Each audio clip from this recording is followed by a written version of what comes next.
being charged with murder. On September 16, 2009, a group of 6 individuals dressed in blue, Sereno's color, were taken into custody in an area close to the Beatty Street residence. These individuals were seen at the apartment complex leaving the area in a white SUV.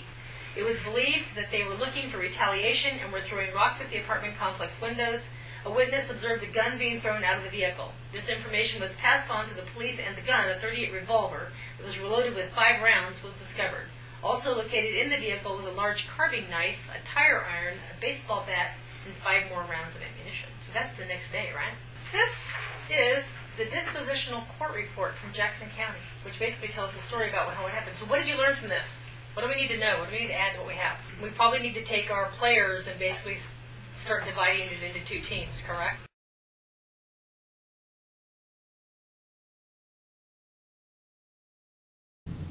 Okay, so the second question is, what do you want people to learn from this? I think people should learn from this project that Southern Oregon does have a potential gang problem, but I feel the real problem lies in that these teenagers have poor family structure, and they seek it through other activities that are not constructive to society. I don't know. I mean, it's all got, like, I've changed my perspective a lot of times, and it's all, like, everything has made it more and more complicated and more comprehensive, and I think maybe I'll have an opinion when I read the final project that everybody's put in, but, like, at this point, I don't know.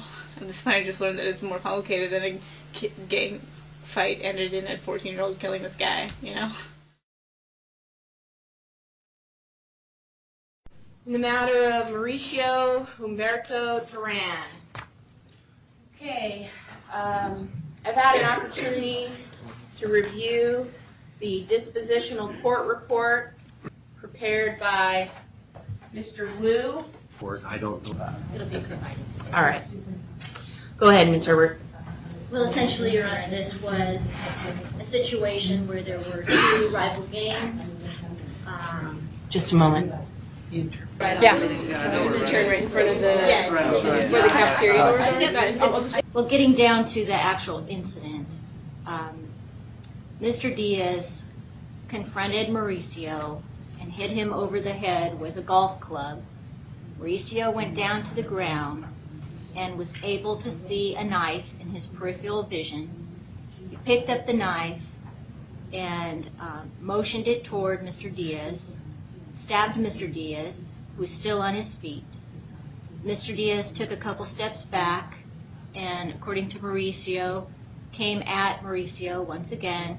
Mauricio stabbed him a second time. And then Mauricio fled. It's something we don't want to bring up and remember. I mean, our friend died. It's something we want to put out of our minds. You know? Have you asked them about Marco?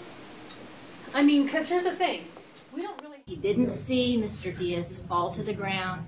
He had no idea what occurred later. It was only after he learned that Mr. Diaz had died that he realized that the knife wounds had a fatal impact.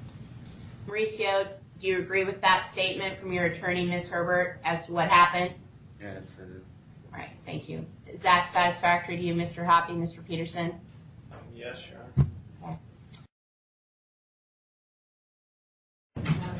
Maria Diaz does not speak English very well. I've had numerous meetings with her and had interpretation.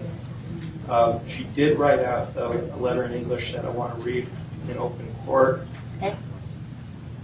States, I want to tell you what you knowingly did on September 15th, turn my life 180 degrees, because even now, I still can see the reality of what you've done.